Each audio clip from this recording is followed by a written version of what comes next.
guys, welcome back to another episode of Always Making. Thanks for joining us here.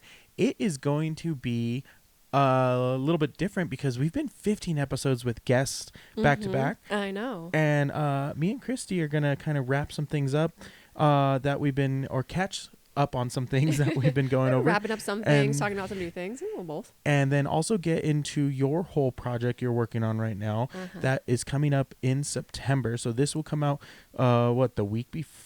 I'm missing dates on here. But this will be out before the 1330 Design It'll come out a few days Collective before it starts, I believe. show. Like the Friday before. But yeah, so we are going to talk about that. But before we do, housekeeping, like, comment, subscribe. If you guys know any local artists in the Salt Lake or Greater Salt Lake area, please let them know about us. We'd love to have a conversation and see them in our basement and hear about their passions and everything. So that's housekeeping. Well, we also have Jam Fest also coming up as well. Yes. I forget the dates on Jam Fest. I just blinked. It is September. I want to say mid-September. Yeah. But follow us on our social media at SetFest Rebels to keep you updated on when that is. We'll post that. But Jam Fest is one of the big shows we've got coming up. That's a day event in the Marmalade District. And that one's a fun event. We did that last year and really enjoyed it. So super fun, super family friendly. There's a pie contest, a jam contest, hence Jam Fest. Yeah, we're looking forward to that one. Live music. next upcoming show. But we are done with our summer season. Let's get over that first because, man, that's our summer season.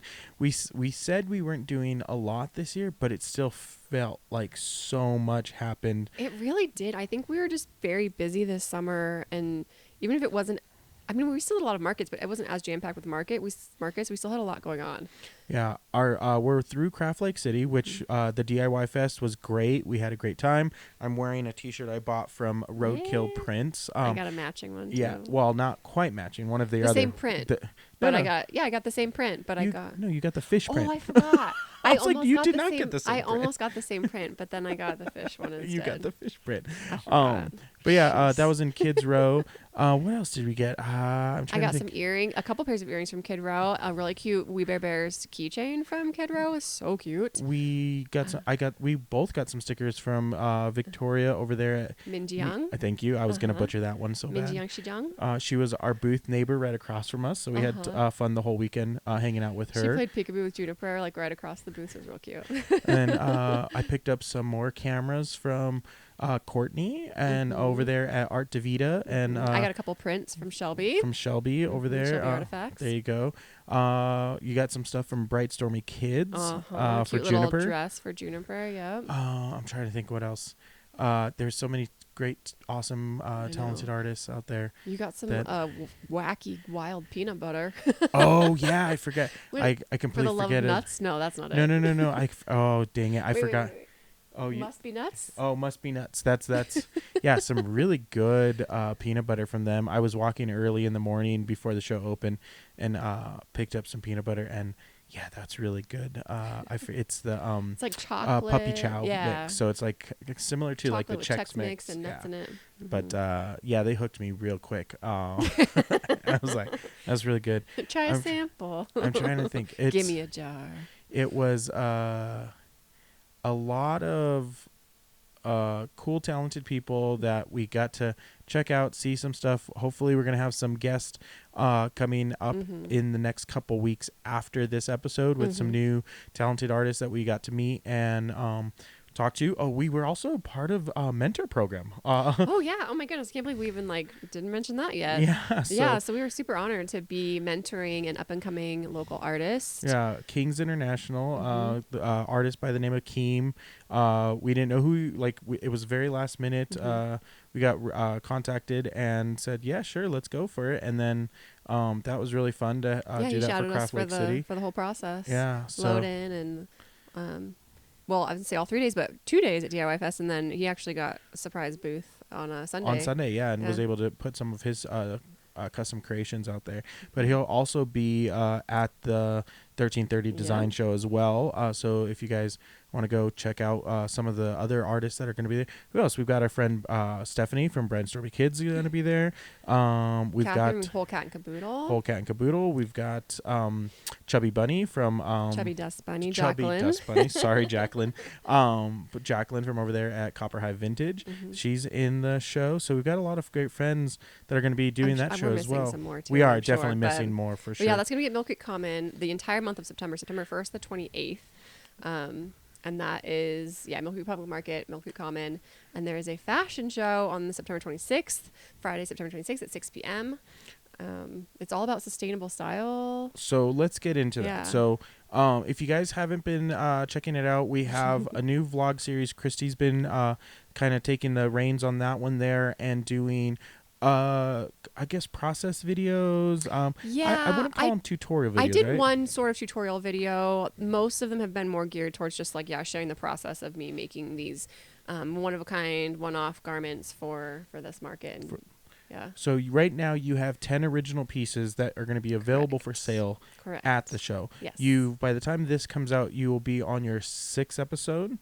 Maybe 7. The 6th episode already just came out. Oh, okay, just so came you're out going to today, actually the day that we are recording this. Yes. Episode 6 came out. And then the next episode, I will be starting to share the process of some of the fashion show pieces that I'm working on. Yeah, and so that is going to be there. We're probably going to try to also do a little bit of maybe don't hold us to it, but maybe some vlogging of booth setup, so you guys get a little bit of behind the scenes of that as well. So.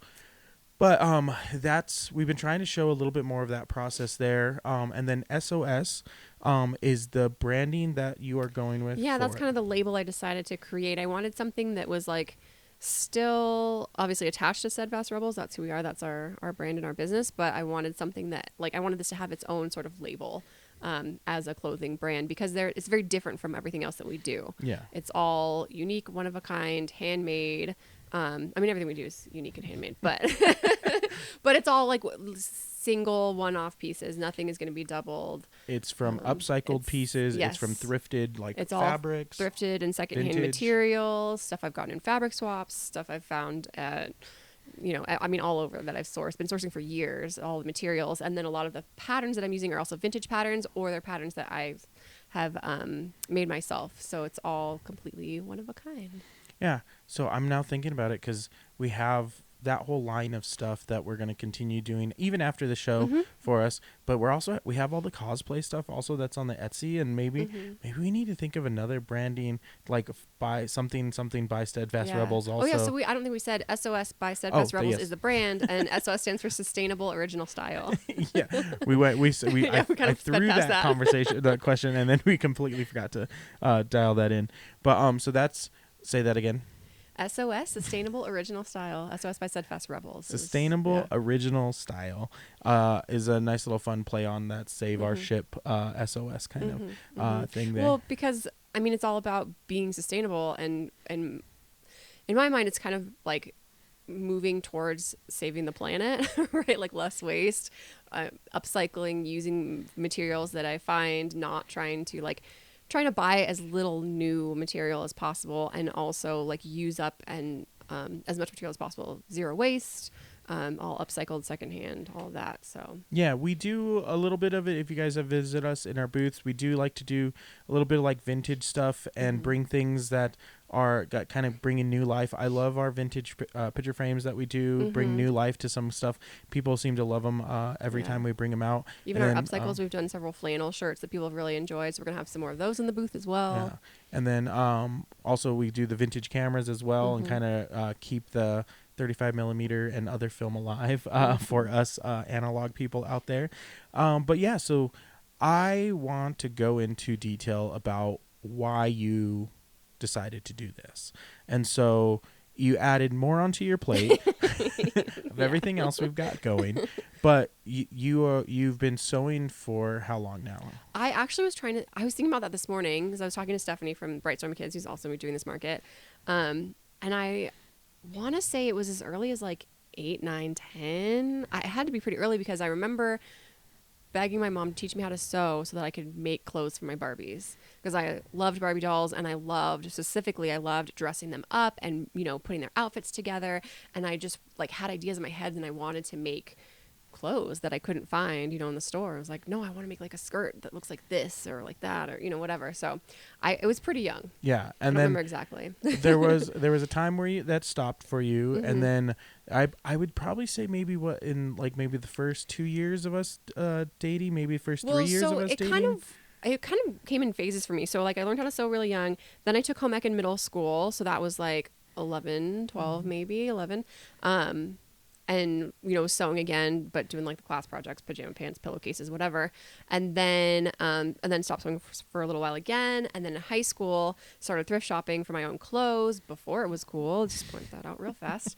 But so my friend and I would like thrift clothes and kind of like alter them every once in a while. Like, oh, I love this dress, but I need to take it in a little here or whatever, you know, just like minor alterations.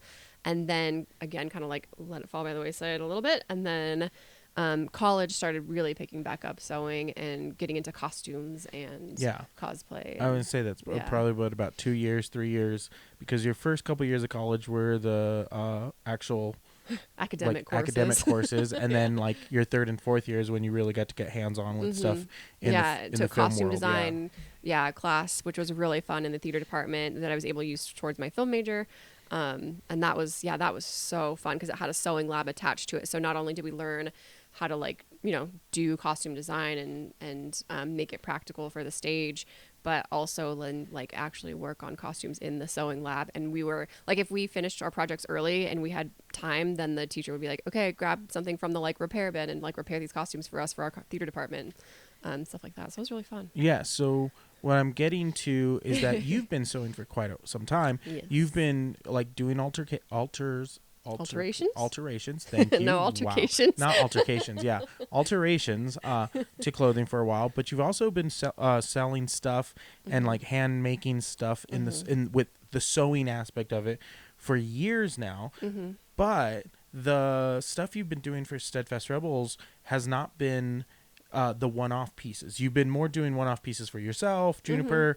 I think a couple friends you've maybe helped out with a few like little things here and there with some costumes. You did costume projects for the child you were babysitting for a while and everything. So you did custom costumes that way. But that's when I started kind of getting into commissions, was doing costumes, and then I just started kind of like getting random commissions here and there.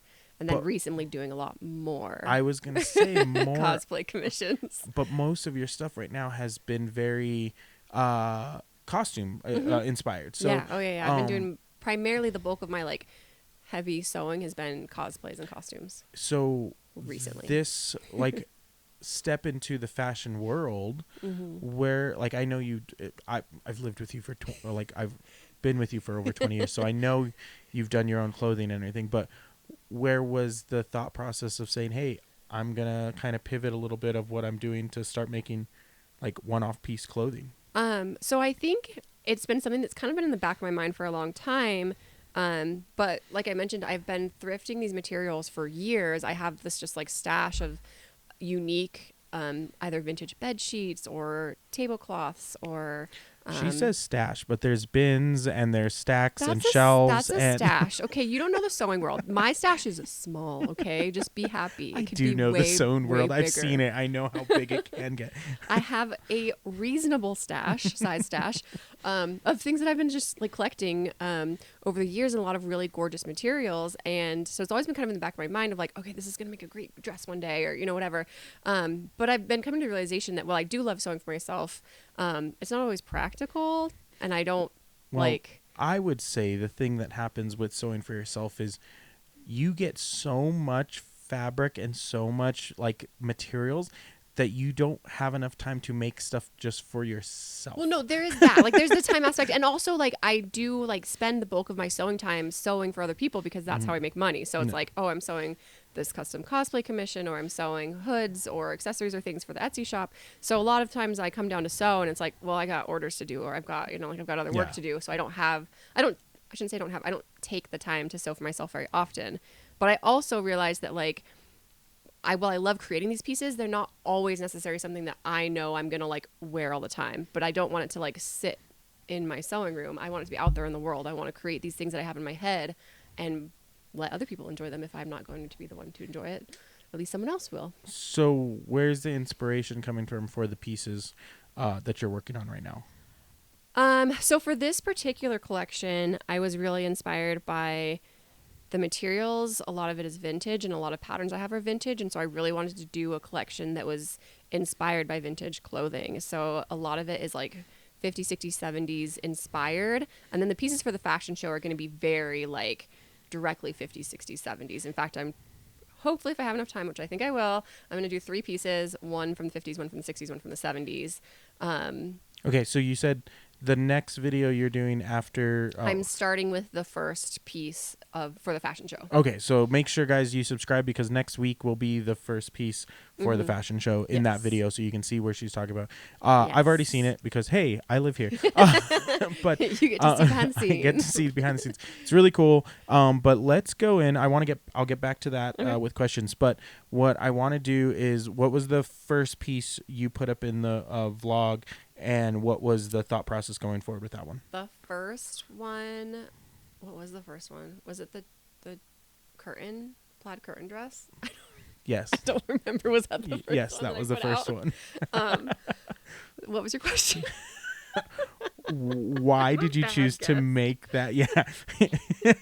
Why did you choose to make that as your first one?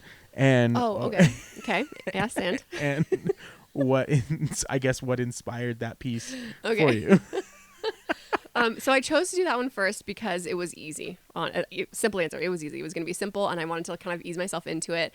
I was like, I get, you know me, I get in my head sometimes. I get nervous. I get a little bit of like imposter syndrome, and so I was like thinking about this market that I signed up for that I'm excited about, but oh crap, now I need to like make all of these things. And so I was like, okay, Kristi, just start with something simple.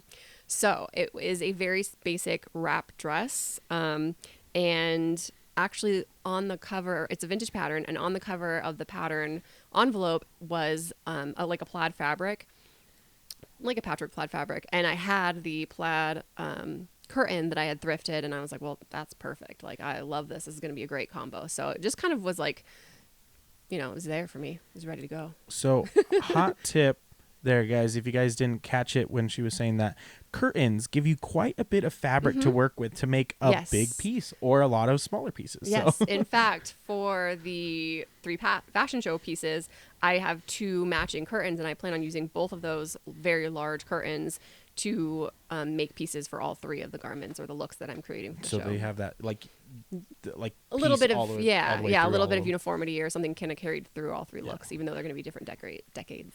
So second thing you did. The second thing I did was the tablecloth top, the pink tablecloth top. I don't remember the order of these vlogs, Derek. I do it and then I move on to the next one and it's gone. It's out of my head.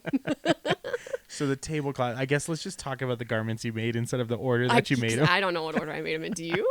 I don't. Kind of. Well, that's nice. Yeah, that's nice of you. Thanks, husband. Yeah. So, but the tablecloth. The tablecloth blouse I was really excited about, and I was tempted to start with that one first because I had like as soon as I had this tablecloth, I knew exactly what it was going to be. But I was like, that's a little more complicated, so let's not do that first. So that's why I did the plaid dress first. Then I was ready for the tablecloth blouse. What made it more complicated? So just construction-wise, it had a lot more pieces. It has a collar. It's got sleeves. It's like a blouse with multiple pieces, and also I wanted I had a lot less fabric. This wasn't a very large tablecloth. It wasn't like a full 6-foot tablecloth. It was like I didn't measure it, but it was smaller. Yeah. I don't know. So I knew every cut was going to be important. That I was only going to have enough to make this one piece and have very little extra fabric, which I did at the end. Had very little scraps left over, so it felt like higher stakes. But I think it came out great. I was able to kind of. So the thing I do a lot of times when I'm creating these is I start with an idea. I just sorry, we'll come back to that. But I start with an idea, and as I'm working on it, I kind of like as I'm manipulating the fabric and cutting out the pieces and like looking at things together, I kind of go, okay, well, this needs something here, it needs something there, and like I kind of tweak as I go along. But I'm really happy with the way that one came out because it wasn't. It wasn't, and it was exactly what I wanted it to be. Like I didn't have that final vision in my mind from the start, but I kind of knew where I wanted it to end up, and it came out like exactly what I wanted. What I was gonna say was we skipped over the plaid dress wasn't the first one. No, it was the second one. I knew 100. Yeah, I was just letting you go and everything. You could have corrected me. It's fine. The okay. peplum was the first one, and I think I want to do that one first because I had all those scraps that I wanted to like get out of my sewing room and use them up. Yeah. But it was also simple, and that one for me was easy because it was a shape that I had done before. I had made a very similar top for myself before. Because it's the blue one that you quilted all the different pieces together. Yeah. I was going to get back to it and everything. Yeah. Okay, so that was the first one. The dress was the second one. The tablecloth was the third one, maybe. Yeah, it was. Okay. Just let me ramble on. Yeah, 100%. And so then you're on to your next garment. We're not going to go in order at this point now here. Okay. I don't know what was next. So you have the two tops from the pillowcases. Mm-hmm. Yeah. Which I actually made 3. Oh, 3 tops from the pillowcases. Sorry. Yeah. So one was going to be that I was going to keep for myself, and then we decided to put it into the market. But yeah, so that was one that it was a tutorial, and I decided to do that one because I wanted to have a tutorial video. I wanted it to be something easy. I wanted something that would like hopefully inspire people to like take these materials that are lying around in thrift stores or maybe in their house or whatever that they're not using and find a new purpose for it. Like take a pillowcase. I keep saying tablecloth, huh? Take a pillowcase and turn it into a cute top. Yeah. No, the other one was tablecloth, and then this one you said pillowcase. Okay. Yeah. But that's one of the things I wanted to talk a little bit about because what you're doing with all this fabric, it's not that you're hunting down vintage that is everyone trying to grab and get a hold of and then tweak or alter. You're getting the pieces that people are just leaving behind. Like yeah. Oh, so the tablecloth, the pink tablecloth had like a couple stains in it. It wasn't in perfect condition. Like if it was in perfect condition, then I think it would make a gorgeous tablecloth. But it wasn't. It had some stains on it. I had to work around those. The vintage market is not as.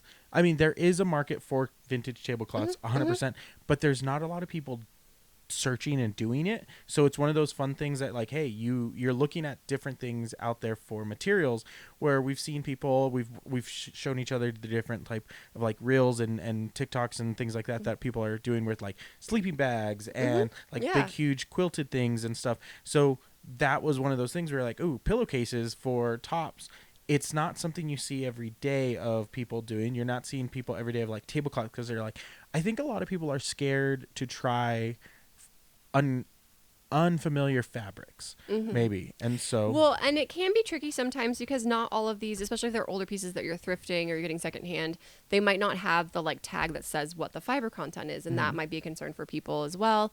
But there are ways to like find out what the fibers are in the material. But it also just depends. Like the tablecloth, I didn't know for sure, but I'm like 90% positive it's a linen blend. I could have tested it and found out, but for the purpose of this, I don't think it was important. But I mean, there are like a lot of times curtains will have the labels still on them. It'll say like 100% cotton. Cool. Snatch it, grab it. I'm taking it. Like cottons, linens, anything that's a natural material is great to work with. But yeah, it can be daunting to work with an unknown material for sure. How did you get comfortable saying, hey, I'm going to try these new materials? Oh, I just dove in. The thing is, I think a lot of people are afraid to start sewing because they think that you have to be very precise. And when you look at like a big commercial sewing pattern, like, McCall's, Butterick, I can't even think of it. But when you get a sewing pattern, there's all these directions, and it's like you got to do this, and you got to do it this way, and your seam allowance is 5/8 of an inch, and you got to be exact. And it's like, no, I don't sew that way, I don't work that way, and I don't think that's necessarily true. I think there's a lot of room for error, and so for me, like working with unknown materials is like, yeah, we'll see how it goes. I mean, I sewed a blanket coat for the first time, and I was like, this is a thick blanket. We'll see how it goes. It is very crazy because I see so many garments come through the shop that I work at that we're doing screen printing on, we're putting tags on, we're doing whatever kind of thing, and the detail to the sewing is garbage. Like it is, and that's it's fast fashion. But it's not just saying the fast fashion side of things. Like we have a lot of American made stuff, we have a lot of like small batch stuff that comes through. We're doing a lot of specialty like pieces, but it's still like when you really like, because we know so much about the like how these things are made, we're seeing the like imperfections. We're seeing like there are t-shirts that like when we will print a t-shirt, like they are like literally crooked on you kind of thing. And so it's like the big factories don't even care sometimes about how so like again, going back to what your statement was, is that it's like it's not as precise as you think it is. No, there's a lot of room for error. Guys, if you could like turn some of these clothing pieces inside out, you would see wonky seams and things aren't always straight. And I mean, it's fine. Yeah, it's great. And I mean, here's the fun part. If you're making it for yourself and you do a bad job about it, guess what? You figured out how to sew. You can fix it. Yeah, you learned something from it. Yeah. And more than anything, I think all that really matters is that you're happy with it. You're the one who's going to be wearing it. And I personally like when handmade things look handmade. Yeah. I don't want something handmade that looks like it came out of a factory. I want it to have like a little imperfection, a little bit of flaw. Like I want it to, hey, maybe that hem's like a tiny bit crooked. Cute. Yeah, but she's cute. You say that, but I also see how much detail you put into all of the pieces that we do sell online. This is what I tell myself so that I feel better because I need to let go of the perfectionism. I do see all the hems. I do see the different. Worst critic, okay? Yeah. I see every imperfection, but then you just send it off and think they're gonna enjoy it anyways. Yeah. Sure. That's how you do it. That's what I tell myself. So okay, let's get back to the garments that you've been making. You did the pillowcase stuff, the nightgown, or it was a pajama set, a little camisole. Chemise. I did this in the video. I still don't know how to pronounce it. I think it's French. I think it's chemise. But basically a little camisole tank top and matching shorts. Pajama set, which was also from a vintage sheet and a vintage pattern. Again, I feel like it was just a like match made in heaven. Like I found this gorgeous lightweight vintage sheet and this vintage pajama pattern, and which called for like a silk-like material, but this sheet, while it definitely wasn't silk, was very like lightweight and silky. So I think it had a good match. And then we've got the jacket, but I feel like I'm missing something out of. There's the other dress. There's the other dress. My sunshine yellow dress. Yes. That is just like the happiest, sunshiniest yellow floral pattern. That's like so 60s, 70s vintage bed sheet perfection, beauty. I love it so much. And that was a bed sheet. That was 2 bed sheets. I found the sheet set, the flat top sheet and the fitted sheet. So I have more, and I'm definitely gonna be making more pieces from that. Yeah. set. So maybe another one will be available at the show before it ends. Maybe I'm gonna try and make more pieces for the show. I gotta focus on the fashion show pieces first, and then of course we're going on a trip, and I've got a friend coming to visit. So we'll see. September's gonna be busy. September's gonna be busy.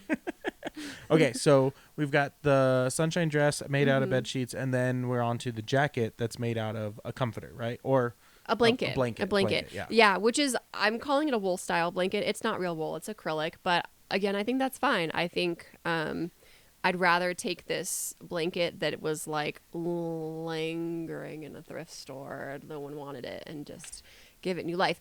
The other thing I will say is with things like all of these materials, you do have to put in some extra care, right? Like I'm washing these very thoroughly. I'm cleaning them. If there's stains that I think I can remove, of course, I'm spot cleaning. With like the blanket, it had a lot of pilling, which I imagine is why it was at the thrift store for so long. But I have one of those little fabric shavers, and I just took it and literally, I don't know how much time, because it was one of those like meditative things where I just sat there like, shaving and using a little shaver on the fabric. It wasn't meditating for me sitting in the same room while I was trying to do something else, and me going back and forth on the things. But you have headphones. I don't know what you're complaining about. Yeah, but no, but that did take a lot of effort to kind of get it to clean up and look as I guess as not sleek. That's not the word I'm looking for. Just make it look cleaner, not as worn or aged. To give it, again, a new life. Make it look a little. So okay, let's talk about that real quick for people who they want to potentially try some of this stuff out. You talked about it, like, so the anti-peel peeling machine. What is, or like, so it's just as a lot of times if you Google like sweater shaver, because you use it for like sweaters when your sweaters start pilling. And it just kind of like shaves those little like fuzz balls off of your sweaters, but you can use it for any material that pills. And not a crazy expensive tool. No. Can bring new life to your own clothing, but also if you're looking at materials and stuff like that you're thrifting, that could like you did, took Yeah. that blanket, made it into a whole new like Or garment with even it. like for, I mean, I'm sure other vintage resellers know about this, but like I use it on all of like the vintage like sweaters that we thrift, either for myself or for the shop.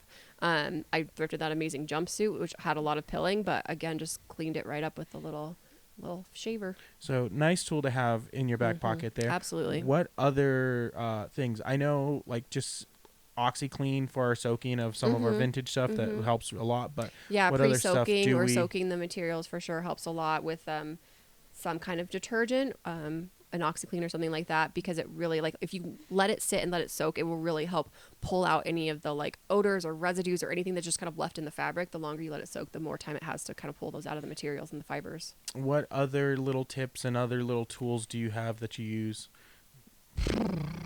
Good question. I don't know. I will say almost, if not all of the vintage patterns that I've been using and that I use on a regular basis, I thrifted. Check out the patterns at your thrift store if you're looking to, like, especially if you're looking to get started.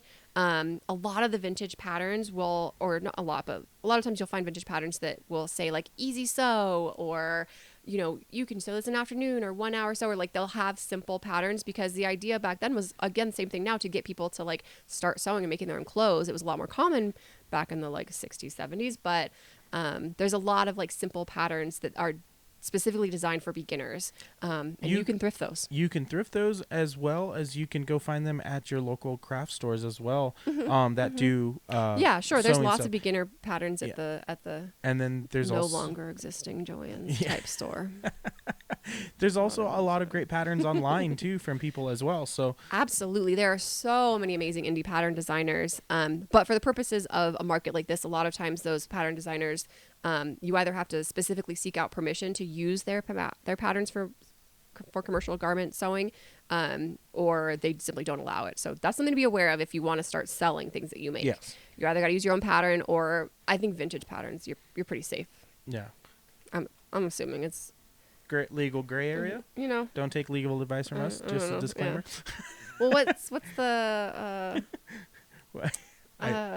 like, there's the age limit, right? So like There is. I just don't know. trademarks Like, and copyrights. yeah, you get copyrights and trademarks and Yeah. Creative Commons and all that other stuff that like gives you, and then public domain and stuff. But I don't know for, Because it's like, it's a vintage pattern, and that company isn't selling that same pattern anymore, right? Yeah. So it's like, I don't know. let's Again, not get into legalities, but I like to say, if you take it and you like make your own tweaks to it, then it's like you're making your own pattern, and it's okay. there's like a 10% rule or something like that. Like Something like that, right? there's as something. long as you alter it a certain amount. I forget what it is, because it's Yeah. the same thing with like fan art kind of stuff. If there's like Yeah, a exactly. 10% rule, like a rule on Like if you're doing your change. own drawing of like the Avengers, but it's Yeah. in your style, like it's Yeah. okay to sell your There's- fan art. But Yeah, but also don't you can know. get cease and desist.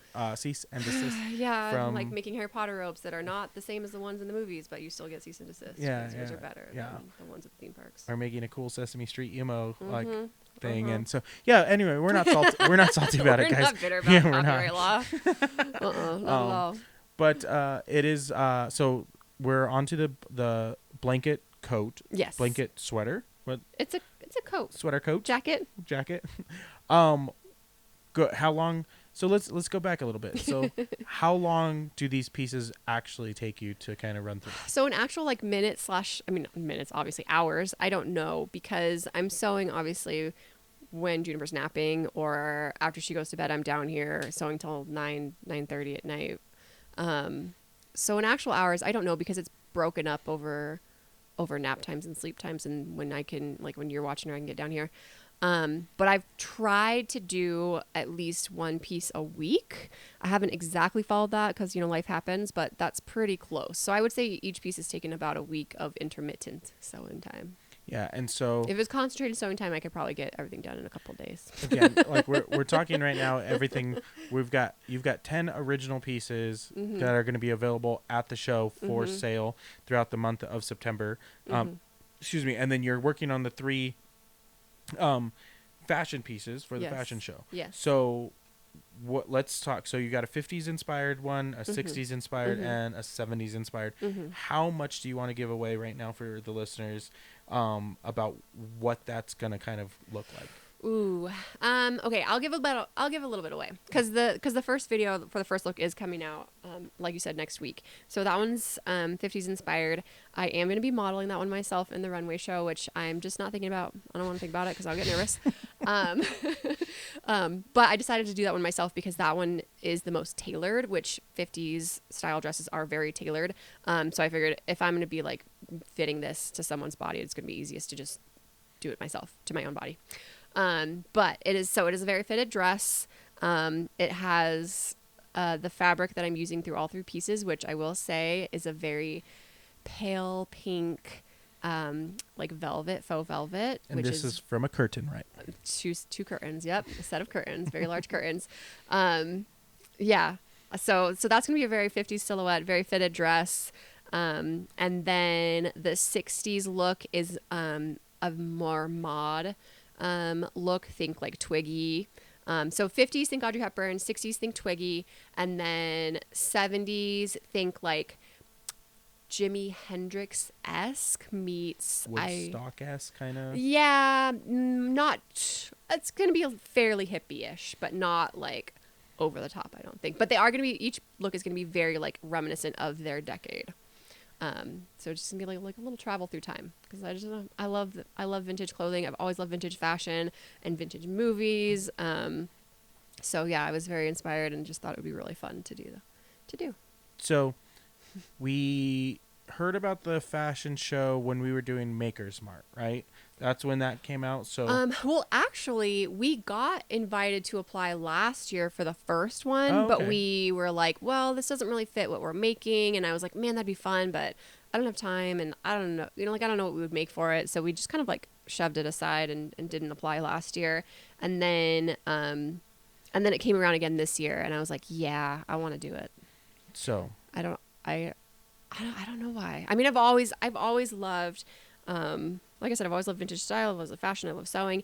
I was thinking this morning, actually, that like, as much as I tend to like stress myself out about these things, I'm my own worst critic, and I'm like, I need to like make this all really good. I was thinking this morning that I really like want to take a step back and enjoy it because I am having so much fun. And like that little girl who begged her mom to teach her how to sew to make Barbie clothes would be ecstatic right now.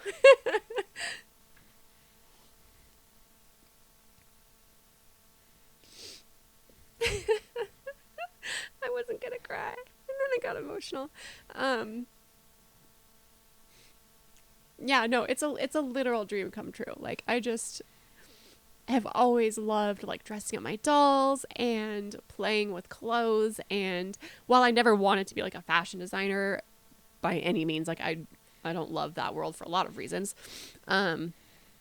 I do love sewing and I love making things, and it's been so much fun playing with fabric and coming down and sewing, and and I was thinking about the fashion show and like, oh man, I gotta like download these little face templates and like design the makeup look, and I'm just having a ball. So it's been a lot of fun. I don't know where I was going with that, but well, it was the question I was gonna kind of run into was what I guess makeup's running.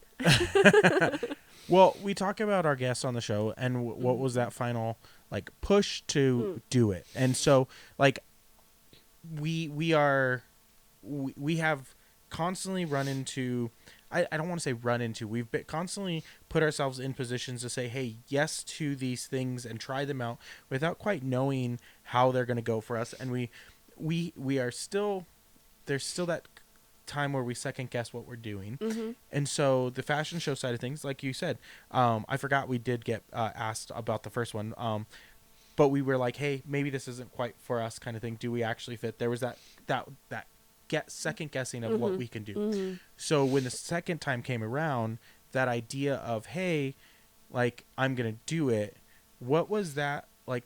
Again, we asked this to our other guests, so I'm asking you, like, what was that like? Hey, I want to do this now, kind of thing. What was that thought? So, like I said, I think it's kind of been in the back of my mind always to like, to create these like one of a kind pieces. Like I always have ideas, and I get really inspired when I look at different fabrics and materials, and I see these vintage patterns. And I think the final push was just Juniper's gotten a little older. Her sleep schedule's a little more regulated. I have felt like I have maybe a little bit more time, and it just felt like I gotta do it. Like I can't keep putting it off. I can't I can't keep shoving this to the back of my mind anymore. Like I gotta get this stuff out of my head, and I gotta make it. I gotta do it. I gotta just try it.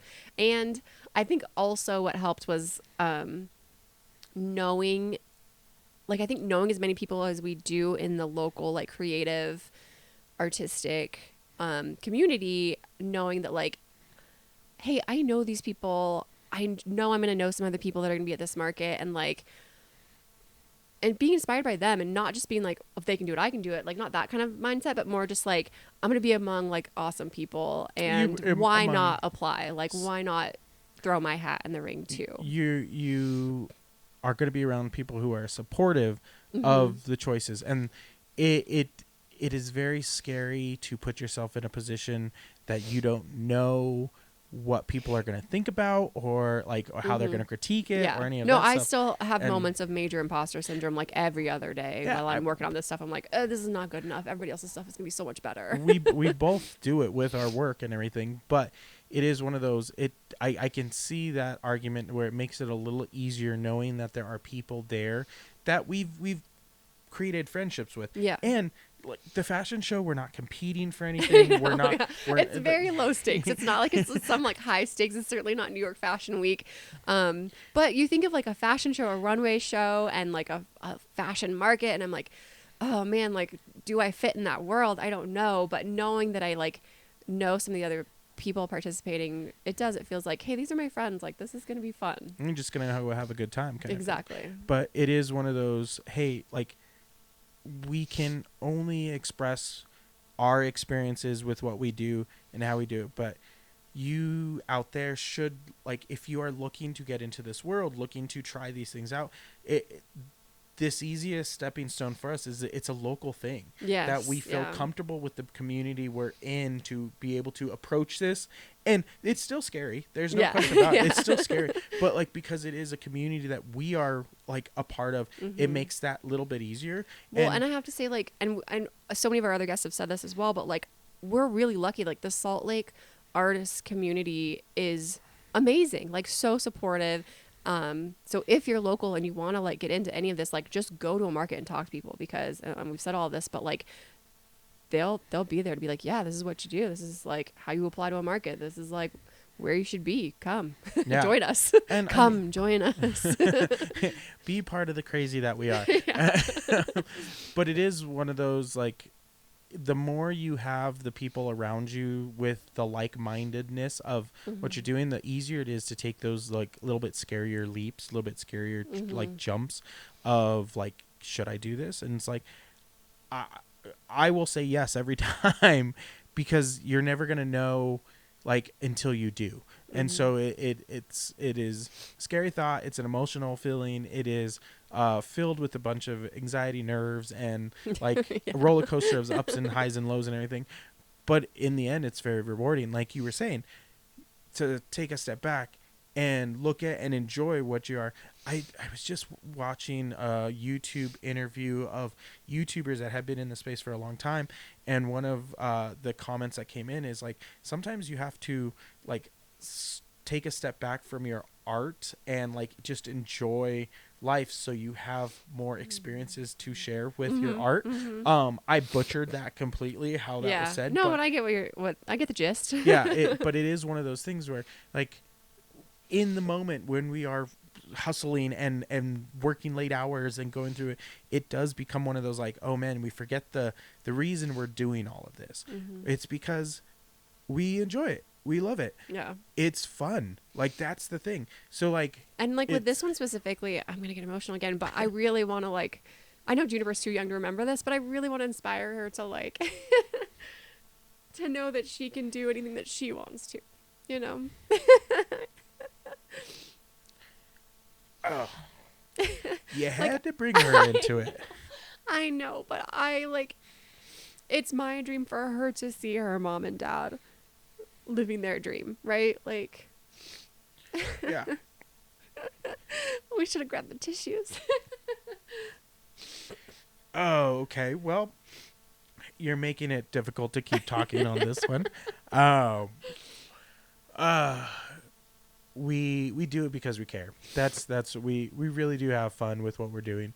Really do enjoy it, and it is very special, and it is something that we are like we are very We're such saps. yeah, we are.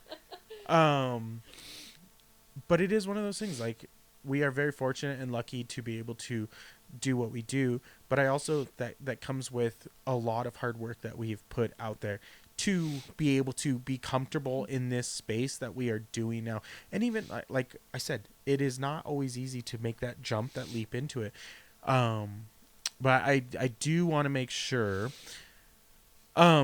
people like listening, this is, again, for more information, this is a 1330 design collective show at Mill Creek Common. It's a fun place. We've done 2 markets there. Well, we've done 2 central checkout markets. This will be our 3rd one. We've done other markets.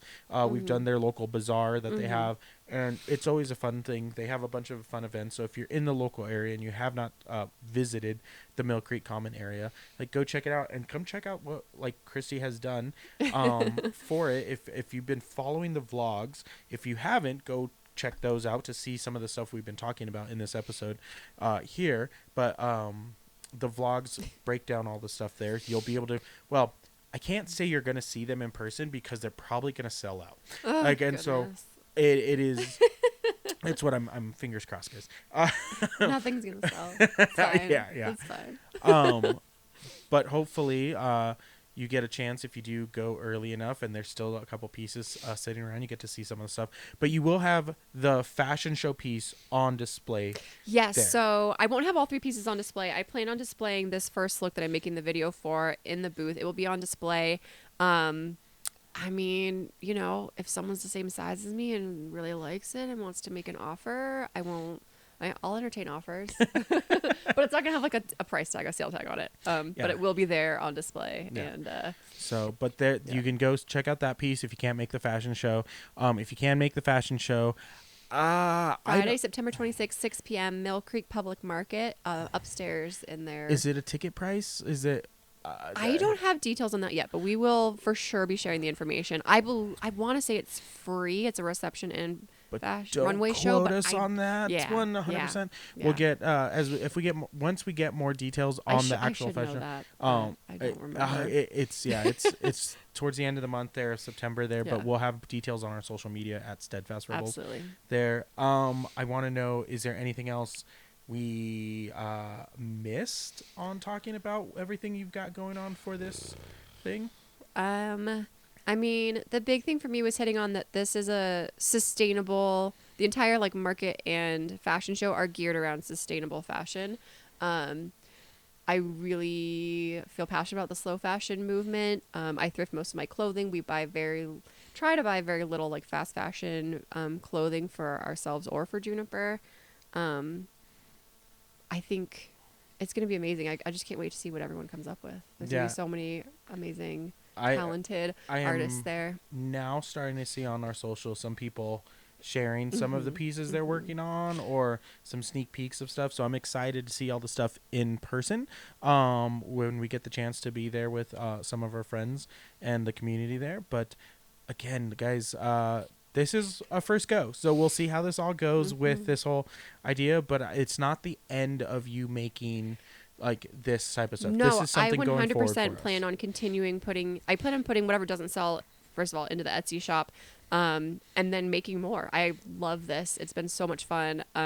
It's like playing. It's like playing for me in my sewing room. Like, I get to go down and like look at my pretty fabrics and pick out a fabric and a pattern and. Anyways, yes, I will be making a lot more, and they will be in our Etsy shop after September. Yeah. maybe not quite after September. Maybe a little further down the line. At some point after September. Like, let me get through September first, and then. But yeah, I mean, that's the fun thing about sourcing and getting the supplies and getting the materials and stuff like that, is the possibilities are endless. And you and me both are like go through the different phases of different materials, of like how we can create different stuff from things that like we thrift or find, or that we have an abundance source of in some of the cases. Like, there are a couple different piles of things in here that like I'm like, well, we might be able to make something from this that I found like outside of a dumpster somewhere. Or hey, this they're not using this at the shop anymore, so we have all this extra material. So it will be pretty fun to see what we're able to come up with in the future with some of the different pieces that we're working on. But yeah, we usually I'm like thinking, like, where can we find more out of I know. here? I'm like talking. Steadfast Rebel. I'm thinking of like other questions that we end our with our guests and everything. But I think we're gonna wrap this one up here. That Kristi got us all emotional. I know, and my everything. makeup's ruined. Now it's a good time to end. But I do want to say thank you guys for joining us here on this episode. Thank you guys for coming through at Craft Lake City. For everybody that came through, it was that was another thing I wanted to hit at the beginning. The first night, people were wearing our hats from the year before and walking around with some of our tote bags. that I made. I was like, "That's my tote bag." Yeah, we had so many people come through that were like second time buyers or shoppers or not guests, but like what is I can't think of patrons. No, yeah, I can't think of the I word. can't think of the word, but they're like, oh, I have this from you, or oh, I bought one of these. I think one of the coolest things someone shared with me is they bought one of our vintage cameras and they had photos on their phone that they had developed and scanned of like them just taking photos of their family, like out with this 50s era camera that like was doing these awesome beautiful shots of like just the stuff that there was around them. So I thought that was really cool that they had that and shared, and then bought more camera stuff for things. And then and I also wanted to say thank you to everyone who has been watching the vlogs and liking and commenting and showing your support. It means a lot. Yeah, I mean, even if you guys are just on the socials